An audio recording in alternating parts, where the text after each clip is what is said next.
dévaluation. J'anéantis les paroles de dévalorisation. Je les annule. Que le balai de la destruction soit mobilisé maintenant et mettre au loin toutes les paroles des oncles, des tantes, des grands-pères, des grands-mères, quelle que soit la filiation, quel que soit l'arbre généalogique.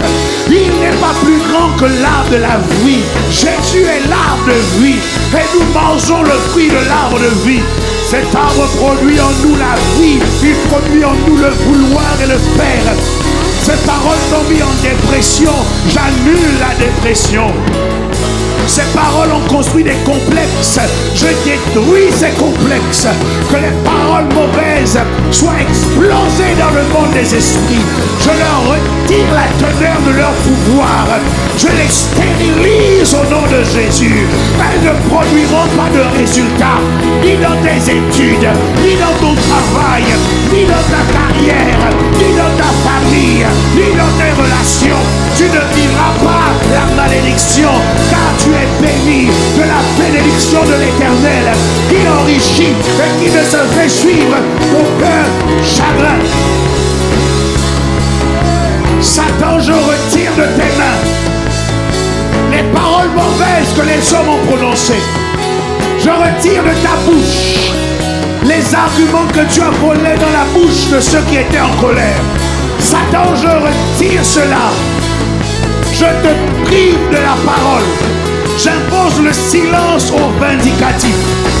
Maintenant, le silence change le camp.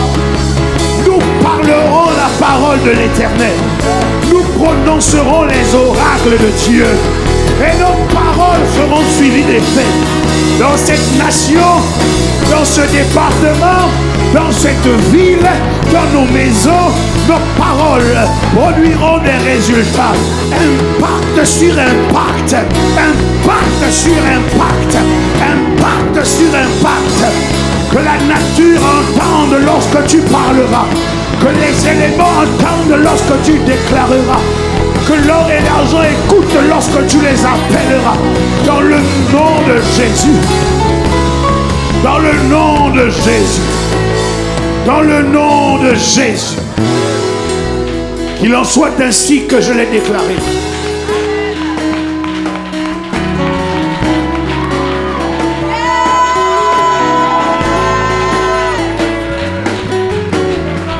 C'est fait. Les paroles mauvaises sont retirées. Dans l'atmosphère, elles sont consumées. Elles sont calcinées. Il y avait un nuage noir au-dessus de toi avec toutes les mauvaises paroles. Mais je le vois dissipé. Il est dissipé. Il est détruit. Ah!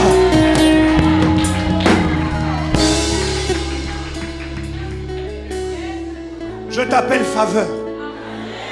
Je t'appelle grâce. Attends-toi à marcher dans la faveur. Attends-toi à marcher dans la grâce. Le bonheur et la grâce t'accompagneront. Sèche tes larmes parce que le bonheur est dans ton calendrier. Le bonheur est dans ton programme. Ton agenda porte le bonheur. Tous les jours, tu auras des sujets de réjouissance. Tu auras des raisons de joie.